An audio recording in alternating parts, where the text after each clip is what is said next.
लेकिन आज कम से कम अगर इस तरह के पंडाल लगाए जाते हैं, हम लोगों को वक्ता के तौर पर बुलाया जाता है, इतना झोली भर के सम्मान भी देते हो, खर्चा भी करते हो, तो कम से कम एक बात तो समझ लो कि जिनके गले पकड़ना था उनके गले ही पकड़ने, पाँव नहीं पकड़ना।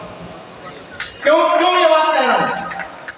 आपके आरक्षण के खिलाफ लड़ाई लड़ने के लिए, आपकी हकमारी करने के लिए, आपकी हिस्सेदारी छीनने के लिए पैसा कहां से आता है? जो पैसा आप किसी धार्मिक स्थल पर चढ़ाते हैं, उसी से आपके आरक्षण के खिलाफ बसें भर करके लखनऊ दिल्ली भेजी जाती है, आपके अपने पैसे से। इसलिए ईश्वर को बाहर नहीं निकाल सकते तो कम से कम अपनी मेहनत का, यहाँ जितने लोग बैठे होंगे, मैं दावे के साथ कह रहा हूं, उतने लोग, कोई भी व्यक्ति हो, वो मेहनत कश होगा, चाहे वो तेल पेड़ता होगा, चाहे खेतों पे काम करता होगा, चाहे मेहनत मजदूरी करता होगा, चाहे किसान होगा, चाहे अध्यापक होगा। कोई ऐसा बैठा है जो फर्जी के 2-4 मंत्र पढ़ के पैसा कमा लेता हो? है कोई ऐसा? कोई ऐसा है क्या? तो जब सब अर्जक समाज के लोग हैं, उनकी अर्जित करके कमाकर खाने वाले लोग, तो अपनी मेहनत की गाड़ी कमाई का पैसा क्यों उनके चरणों में रखते? कम से कम एक बात को अगर तथागत और बाबा साहब के विचारों पर गोष्ठी कर रहे हैं, तो वो तो भैया स्पष्ट लिख गए थे, उन प्रतिज्ञाओं को दोहराने की जरूरत नहीं है। स्पष्ट कह रहे थे कि मैं फलाने ढिकाने को आपके बाद देवता नहीं मानूंगा। तो उनकी अगर मानते हो तो कम से कम इतना भी मान लो। और दूसरी बात, मैं जिस क्षेत्र में खड़ा हूं, मुझे पता चला कि इधर पिछड़े वर्ग के लोग काफी हैं, और पिछड़े वर्ग का मतलब क्षत्रिय वाले, छाता वाले। जाग जाओ कुर्मी क्षत्रिय शूरवीरों, जाग जाओ यदुवंश के शूरवीरों, जाग जाओ मौर्य वंश के शूरवीरों। तो ये जाग जाओ के चक्कर में हो क्या रहा है? अब तुम्हारे जाग जाओ के चक्कर में तुम्हारा अपना व्यक्ति तो जाग नहीं रहा, लेकिन जो प्रजापति भाई ये सुन रहा है, वो कह रहा है खेतों पे तो इन्हीं के काम करना। ये अगर जाग गए तो पहले तो वो पीटते थे, फिर ये पीटेंगे, इनको नहीं जागने देना है, भले ही किसी को जागना नहीं। इसलिए मेरा पिछड़े वर्ग के भाइयों से अनुरोध है, मैं जब कुर्मी था, खुले मन से कह रहा हूं क्योंकि दुकान नहीं चलानी, मैं जब कुर्मी था तो कमजोर था, मैं जब पिछड़ा हुआ तो मजबूत हुआ, मैं बहुजन हुआ तो शक्तिशाली हो गया। इसीलिए हिम्मत नहीं पड़ रही जल्दी छेड़ने की, क्योंकि उनको पता है कि मुझे तकलीफ पहुंचाने में जितनी तकलीफ यहाँ के सजान को होगी, उससे ज्यादा तकलीफ विश्वकर्मा को भी होगी, उससे ज्यादा तकलीफ मेरे जाटव समाज के भाई को भी होगी। इसलिए कहता हूं कि जब कोई रिजल्ट निकले, मैं अभी आगरा में था परसों, एक जेल सुप्रिंटेंडेंट के साथ बैठा था, बोले नीरज भाई सचिवालय में हमारे लोग कम है, नीरज भाई हमारे इधर लोग कम है, उधर लोग कम है। तो हमने कहा लोग की परिभाषा बदल लो, लोगों की संख्या बढ़ जाएगी। जैसे ही आईएएस का रिजल्ट आया, अब कुर्मी महासभा की लिस्ट बनेगी इतनी, यादव महासभा की बनेगी थोड़ी छोटी या बराबर, मौर्य महासभा की बनेगी और छोटी, प्रजापति महासभा की बनेगी और छोटी, जाटव महासभा की बनेगी आसपास की बीच की, और वाल्मीकि महासभा की बनेगी और छोटी। अगर इन लिस्टों को एक साथ कर दो तो जिनकी संख्या ज्यादा बता रहे उनसे बड़ी लिस्ट हो जाएगी। तो मेरी लिस्ट बड़ी क्यों है? मेरी लिस्ट बड़ी क्यों है? क्योंकि मैं बहुजन वाली लिस्ट बना, इसलिए मैं सचिवालय में जब घुसता हूं, पूरी जिम्मेदारी और दावे के साथ कह रहा हूं, जो लोग मेरे साथ कभी सचिवालय गए, मैं जिस कमरे में घुसता हूं उस कमरे में हमारा भाई बैठा हो, क्योंकि हम टॉर्च लगाकर के पटेल ढूंढते नहीं घूमते। जब टॉर्च लगाकर के जाति ढूंढते हुए घूमोगे तो तुम्हारी लिस्ट छोटी ही रहेगी। जब कोई व्यक्ति जाति के आधार पर तुमसे जुड़ता है तो उसमें स्वार्थवाद शामिल होता है, जब विचारधारा के आधार पर जुड़ता है तो स्वार्थ खत्म हो जाता है।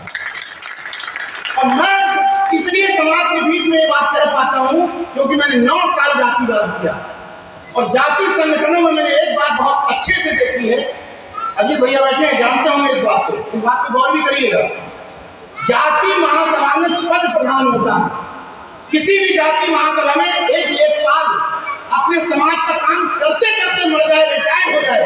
लेकिन एक नकारा आईएएस आकर के उससे ज्यादा सम्मान पा लेगा। लेकिन विचार वाले कार्यक्रमों में नीरज पटेल का सम्मान है, पद गया झक मार के तेल, क्योंकि विचारधारा में विचार प्रधान होता है, जाति महासभा में पद प्रधान।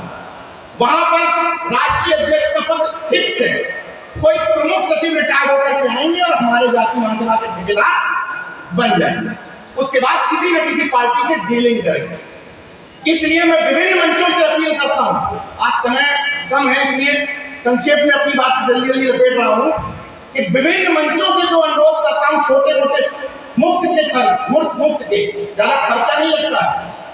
इस पंडाल में आए हुए लोग अगर मेरी बात से सहमत हैं, अगर मानते हैं कि मैं कभी कभी ठीक ठाक बात कर लेता हूं, तो आज के बाद अगर घर जाना और तुम्हारे ड्राइंग रूम में अगर 1 या 2 महापुरुषों की तस्वीर हो तो मिनिमम 5 और मैक्सिमम अपनी इच्छानुरूप कर लेना।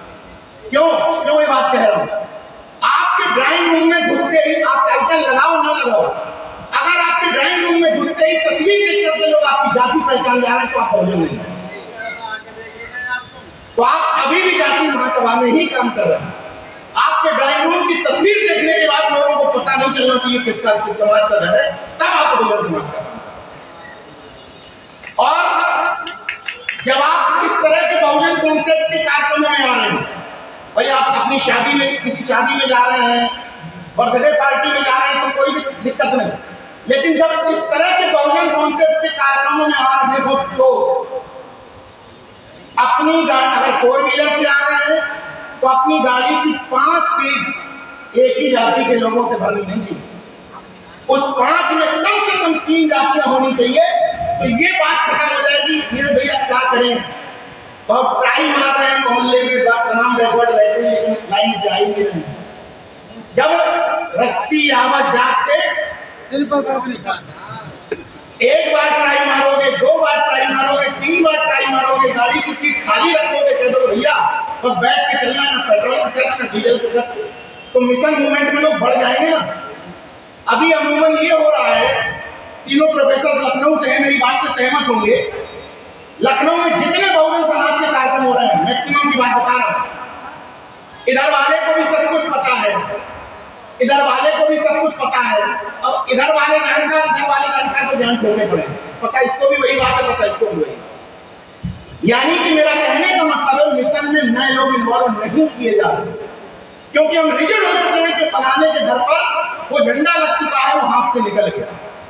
मैं खुद इस बात का गवाह हूं कि मेरे जैसे क्लियर कट आदमी को मेरे बारे में फेसबुक पे गूगल पे कहीं डालो, इतना चर्चित हो गया हूं कि सब कुछ पता है लोगों को क्या बोलता हूं क्या करता हूं। इसके बावजूद मेरे जैसे व्यक्ति को अभी भी आपके दूसरे साइड वाले ट्राई मारते हैं कि शायद कभी नाराज होते हमारी तरफ, लेकिन हम लोग जब मोहल्लों में रहते हैं पहले ही ग्रुप बना चुके हैं, बस कितने लोगों को बुलाना, इस वाले को ट्राई जब नहीं बढ़ाओगे, नहीं ट्राई करोगे तो मिशन बढ़ेगा क्या।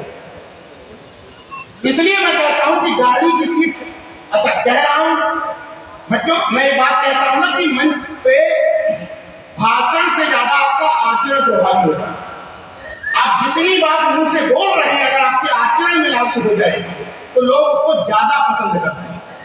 अब आचरण की बात बता देता हूं, इस सामने लोग बैठे हुए हैं, मेरे साथ 7 लोग आए, 7 के नाम सुन लीजिए, मैं खुद आया हूं गाड़ी में, नीरज पटेल, मेरे साथ दूसरे आए राम बाबू वर्मा, मेरे साथ तीसरे शख्स आए हसन खान गोलू, मेरे साथ चौथे नीरज कश्यप, 5वें शख्स आए सुरेंदु भुरिया, 6वें शख्स आए हैं रामजीवन याज्ञिक, 7वें शख्स आए हैं रविंद्र चौधरी।